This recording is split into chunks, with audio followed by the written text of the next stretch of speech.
Un pas de côté, la capsule d'essence de la danse pour éclairer chaque épisode. Bienvenue dans Un pas de côté. J'ai imaginé ce format comme un prolongement. Chaque dimanche, vous découvrez une histoire singulière, une voix, un parcours intime.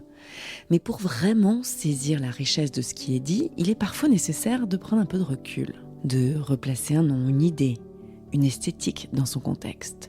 C'est exactement ce que propose Un pas de côté. En quelques minutes, vous donnez des repères, des clés de compréhension. Pas pour compliquer les choses, mais pour élargir le regard. Pour que chaque épisode du dimanche résonne plus fort et vous permette de voir la danse autrement. Alors faisons ensemble ce pas de côté. Imaginez un cygne. Ses ailes se déploient sur les notes d'un violoncelle. Mais ce n'est pas un ballet classique, c'est Lil Buck, enfant de Memphis, qui réinvente la danse. Pour comprendre Lil Buck, il faut revenir à Memphis, dans le sud des États-Unis.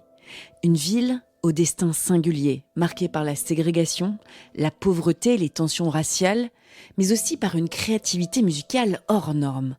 C'est à Memphis que Martin Luther King a été assassiné en 1968.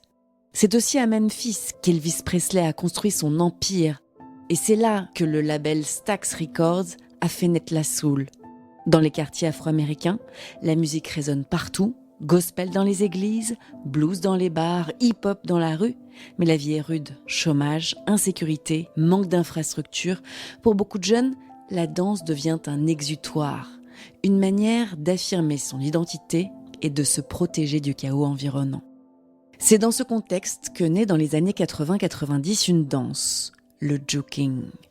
Une danse de rue faite de glissés de pieds, de pivots de cheville, de mouvements au sol aussi précis que poétiques. Certains la décrivent comme un ballet urbain, tant elle exige de virtuosité, d'équilibre et de grâce.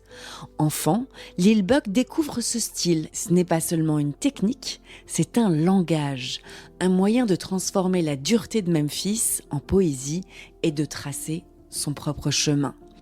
Tout change en 2011. Une vidéo circule, Lil Buck interprète Le Cygne de Camille Saint-Saëns, accompagné au violoncelle par Yo-Yo Ma.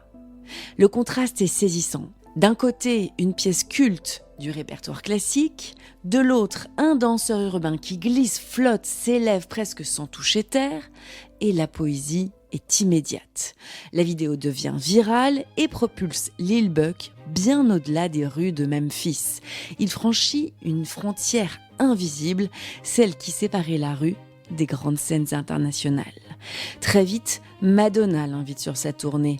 Benjamin-Émile Pied l'intègre au LA Dance Project. Puis viennent la Fondation Cartier, l'Opéra de Paris, la Fondation Vuitton. Lil Buck incarne une nouvelle figure, celle d'un danseur urbain capable de dialoguer avec les codes du ballet et de l'art contemporain sans jamais trahir ses racines. Pourquoi c'est important ? Parce qu'il a ouvert une brèche.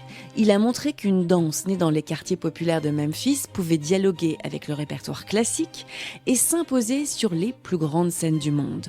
Une brèche que poursuit aujourd'hui Yann Antonio. Lui aussi improvise son hip-hop devant des orchestres symphoniques dans des lieux prestigieux comme la Philharmonie de Berlin. Et ces artistes nous rappellent une évidence.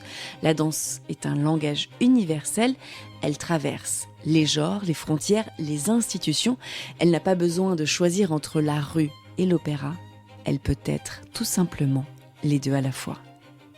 C'était Un pas de côté, Lil Buck du joking aux scènes du monde. Je vous invite à écouter l'épisode consacré à Yann Antonio, disponible dès maintenant sur toutes vos plateformes d'écoute.